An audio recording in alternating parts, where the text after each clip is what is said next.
이게 나하고 같이 늙는 거예요. 한 60년 됐을 거예요. 수리를 우리나라에 내가 최초로 온 사람이에요. 지금 64년째니까 조금 좀 했다고 보면 돼요. 저는 신과학기에서 아버님과 함께 플룻을 판매하고 수리하는 제자 겸 며느리입니다. 이게 공기에 노출되면 이렇게 시커매져요.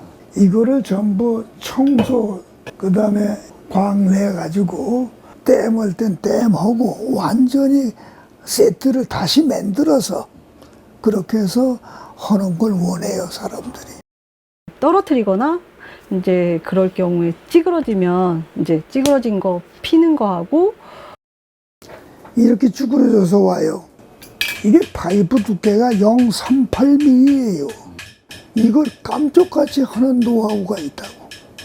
그건 오랜 경험을 가진 사람이 오지.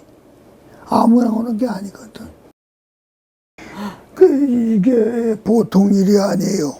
그거를 아들 녀석이 한다는 것도 아니고 우리 둘째가 찾아왔거든.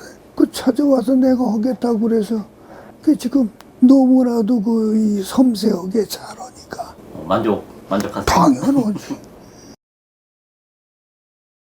뭐 혼도 내고 좀 그런 것도 있지 않나요? 혼은 안 내시는데 그 무언의 표정이 있으세요. 이렇게 이건 아닌 것 같은 그런 표정. 그리고 그러면 그냥 집에 가라고 그래요.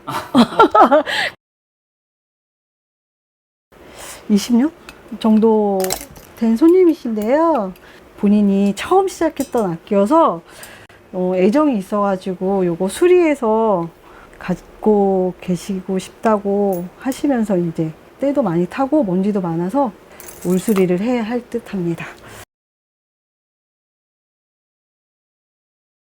56년도에요. 금원세공. 처음에 그거 하러 갔는데 악기를 들고 와서 이게 땜이 떨어지는 수가 있거든. 쭈그러지는 수가 있어요. 그걸 해달라고 그래서 하다 보니까 이거로 전업이 된 거예요. 상당히 많은 시행착오를 거쳤어요. 할 줄 모르니까.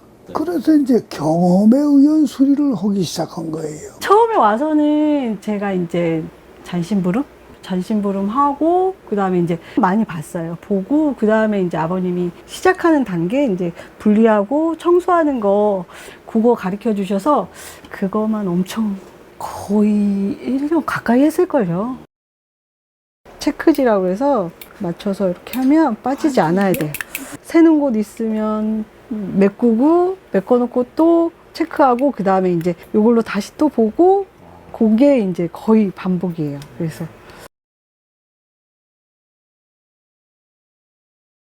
손님이 와서 가져가서 불어보고 그렇게 해서 만족할 때 그 시열이라는 건 해본 사람만 하는 거예요. 자부심이 생기고 내가 5년만 더 하면은 70년이 되고 그 다음에 둘째가 뭐든지 할 수 있는 그런 시기가 된다. 지금과 같이 하면 돼요. 그저 세월이 가는 대로 그저 따라만 오면 되는 거니까. 그게 노하우진 거예요. 아버님처럼 그냥 묵묵히 일을 하면서 이 자리를 아버님이 보존해 오신 것처럼 나도 그냥 보존해 갈 수만 있으면 좋겠어요. 네, 큰 욕심은 없어요. 그게 제가 아버님한테 해드릴 수 있는 최선이고 최고로 드릴 수 있는 것 같아요.